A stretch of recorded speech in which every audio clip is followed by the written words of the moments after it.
यह कहानी एक राजा पर आधारित है। एक बार की बात है, एक राजा ने धर्म करने के विचार से प्रतिदिन 100 अंधे लोगों को खीर खिलाने का फैसला लिया। दुर्भाग्यवश एक दिन रसोइया खीर वाले दूध को ढकना भूल गया और उस दूध में न जाने कहां से आकर एक सांप ने मुंह डाला और दूध में विष डाल दिया। जहरीली खीर खाने के कारण 100 के 100 अंधे मर गए।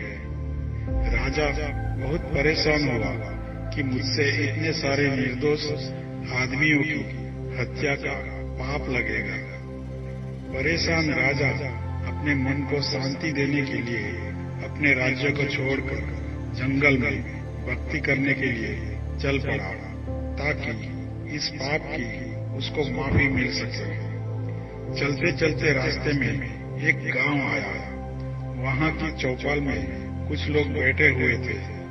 राजा ने गांव के चौपाल में बैठे लोगों से पूछा कि क्या इस गांव में कोई भक्ति भाव वाला धार्मिक परिवार है, ताकि उसके घर आज की रात काटी जा सके। चौपाल में बैठे लोगों ने बताया कि इस गांव में 2 भाई बहन रहते हैं जो खूब पूजा पाठ करते हैं। राजा उन भाई बहन के घर पहुंचा और उसके अनुमति लेकर उसके घर रात में ठहर गया। सुबह जब राजा उठा तो लड़की पूजा पर बैठी हुई थी। इससे पहले वैसे तो लड़की का रूटीन यह था कि दिन निकलने से पहले ही पूजा से उठ जाया करती थी और फिर नाश्ता तैयार करती थी। लेकिन उस दिन वह लड़की बहुत देर तक पूजा पर बैठी रही। जब लड़की उठी तो उसने भाई ने कहा कि बहन, आज तू इतनी देर से उठी है? तुझे मालूम है हमारे घर मुसाफिर आया हुआ है और उसे नाश्ता करके दूर जाना है। लड़की ने जवाब दिया कि भैया, ऊपर एक मामला उलझा हुआ था। धर्मराज को किसी उलझन भरी स्थिति पर कोई फैसला लेना था और मैं वह फैसला सुनने के लिए रुक गई थी। इसलिए आज मैं देर तक ध्यान करती रही। उसके भाई ने पूछा, ऐसी क्या बात थी? लड़की ने बताया कि फला राज्य का राजा अंधे व्यक्तियों को खीर खिलाया करता था, लेकिन सांप द्वारा दूध विषैला कर देने के कारण 100 अंधे व्यक्ति मर गए। अब धर्मराज उलझन में है।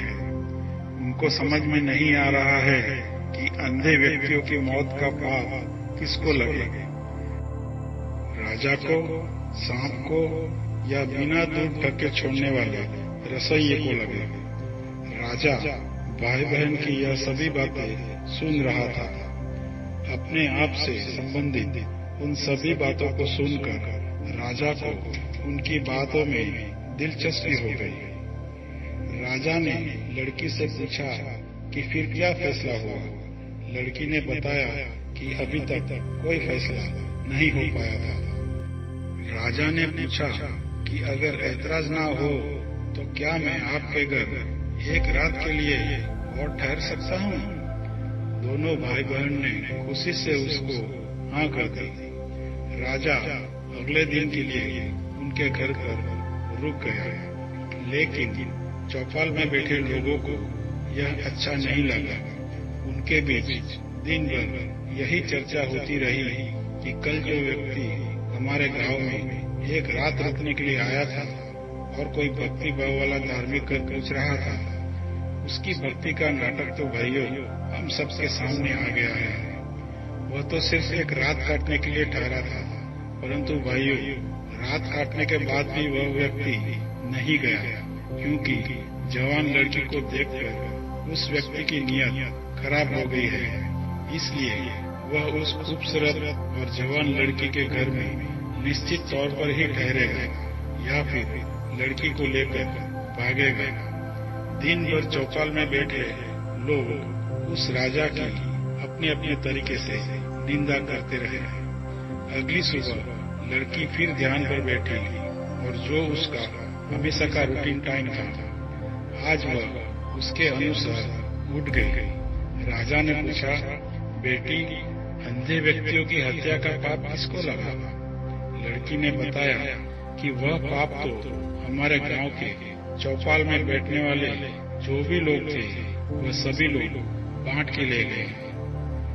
इस कहानी से हमें यह सीख मिलती है कि किसी की निंदा करना कितना घाटे का सौदा होता है, क्योंकि निंदक हमेशा दूसरों के पाप अपने सर पर ढोता रहता है और दूसरों द्वारा किए गए उन पाप कर्मों के फल को भी भोगता है। अतः हमें सदैव निंदा करने से बचना चाहिए। दोस्तों, यह स्टोरी आपको पसंद आई हो तो जरूर से सब्सक्राइब कीजिए और दोस्तों को शेयर कीजिए। धन्यवाद।